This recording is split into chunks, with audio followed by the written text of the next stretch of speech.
Good morning, everybody. ዛሬ የምንማረው ስለ ፕሪንሲፕል ኦፍ ኮንስቲቱሽን ነው። ፋንዳሜንታል ፕሪንሲፕል ኦፍ ኮንስቲቱሽን የሚለውን ነው የምንማረው።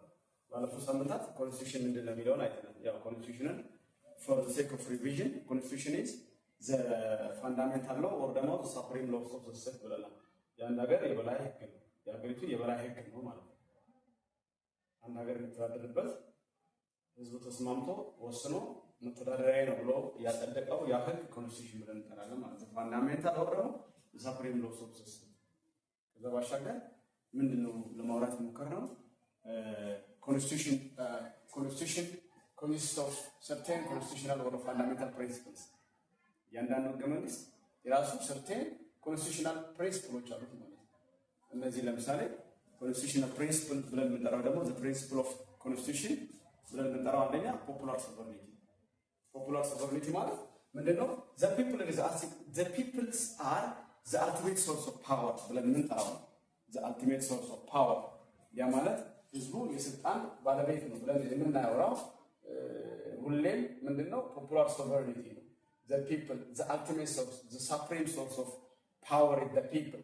So the people are the ultimate source of power and the government is based on the concept. አንድ መንግስት እንደ መንግስት እንኳን ለመቀጠል ቢፈልግ ወይ ደግሞ ሊመረጥ ቢፈልግ ህዝቡ መስማማት መቻል አለበት። ህዝቡ ካመነ፣ ህዝቡ ከፈለገ መንግስት ይቀጥላል። ህዝቡ ካላመነ፣ ህዝቡ ካልተስማማ ይወርዳል።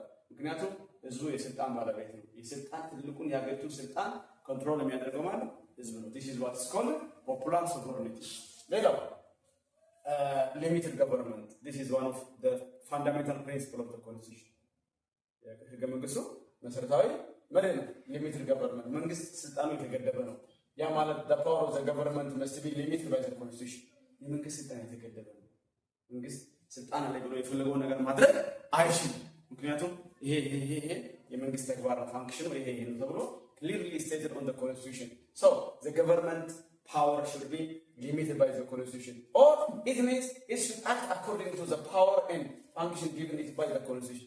ሚሰራ or ደግሞ መንግስት ነው ብሎ ራሱ ነው የሚያስባካ የሚሰራው based on the function given it to by the constitution. ህገ መንግስቱ የሰጠውን ስልጣን ብቻ ነው በህዝቡ ላይ አፕላይ ማድረግ የሚችለው። ከዛ ውጪ የሚያደርግ ከሆነ that is what's called extra constitutional practices. ህገ መንግስትን መናድ፣ ህገ መንግስትን መቃወም፣ ከህገ መንግስት ተግባር ውጪ ስራ መስራት ማለት ነው። ስለዚህ የመንግስት ስልጣን ነው ሊሚትድ ነው ማለት ነው። መንግስት ስልጣንን ህገ መንግስቱ ይገድባል። ሌላው separation of powers